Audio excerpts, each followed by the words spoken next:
దేశంలో ప్రస్తుతం gold rate దాదాపు 90,000 స్థాయికి చేరింది. కానీ ఓ నివేదిక మాత్రం బంగారం కంటే వెండి రేటు ఇంకా పెరిగే అవకాశం ఉందని చెబుతోంది.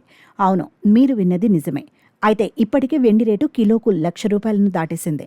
ప్రపంచ పెట్టుబడి సంస్థ విజ్డమ్ ట్రీ తాజా నివేదిక ప్రకారం 2025లో వెండి బంగారం కంటే ఎక్కువ పెరుగుతుందన్నారు. ఈ క్రమంలో వెండిపై పెట్టుబడులు చేసేవారు మంచి లాభాలను పొందవచ్చని అంచనా వేసింది.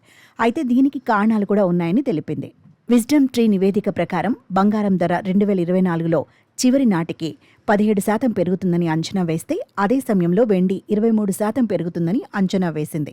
ఈ వృద్ధికి ప్రధానంగా పారిశ్రామిక రంగంలో వెండి వినియోగం పెరగడమేనని తెలిపింది. ఫోటోవోల్టాయిక్ అంటే సౌర ప్యానెల్స్, 5G విస్తరణ, ఆటోమేటివ్ ఎలక్ట్రానిక్స్, డేటా సెంటర్లు సహా పలు ఉత్పత్తుల్లో వెండి వినియోగం పెరగడం వల్ల దీని డిమాండ్ రికార్డ్ స్థాయికి చేరుకుందని విశ్లేషకులు భావిస్తున్నారు. సౌర విద్యుత్ రంగంలో అధిక సామర్థ్యం గల N రకం సౌర ప్యానెల్ వినియోగం పెరగటం వల్ల వెండి డిమాండ్ మరింత పెరుగుతోంది.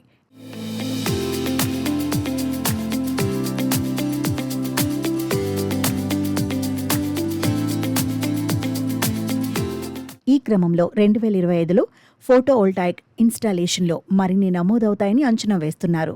ఎలక్ట్రానిక్ టెలికమ్యూనికేషన్ రంగంలో చూసుకుంటే 5G నెట్వర్క్ విస్తరణలో వెండి కూడా కీలక పాత్ర పోషిస్తుంది. ఈ క్రమంలో 5G టవర్లు, యాంటెనాలు, మైక్రోచిప్ తయారీలో వెండి వినియోగం పెరుగుతోంది. ఇక ఆటోమోటివ్ పరిశ్రమ రంగంలో ఎలక్ట్రిక్ వెహికల్స్ పెరుగుతున్న నేపథ్యంలో వెండి వినియోగం పెరుగుతోంది. బ్యాటరీ ఛార్జింగ్, మౌలిక సదుపాయాలు, అధునాతన సెన్సార్లు, ఆటోమేటిక్ డ్రైవింగ్ టెక్నాలజీల్లో వెండి ప్రధానంగా ఉంటుంది. వెండి నిల్వల పరిమితి కూడా దీని గణనీయమైన ధర పెరుగుదలకు కారణమవుతుంది. భూమిపై ఉన్న వెండి నిల్వలు క్రమంగా తగ్గుతున్నాయి. కొన్ని ప్రముఖ వెండి మైనింగ్ కంపెనీలు ఉత్పత్తి పరిమితులను ఎదుర్కొంటున్నాయి. దీని ప్రభావం మార్కెట్పై కనిపిస్తోంది. ఈ క్రమంలో పెట్టుబడిదారులు అధిక ధరలకు వెండి అమ్మేందుకు ఆసక్తి చూపిస్తున్నారు. ఈ క్రమంలో వెండిని దీర్ఘకాలిక పెట్టుబడిగా పరిగణించాలని నిపుణులు సూచిస్తున్నారు.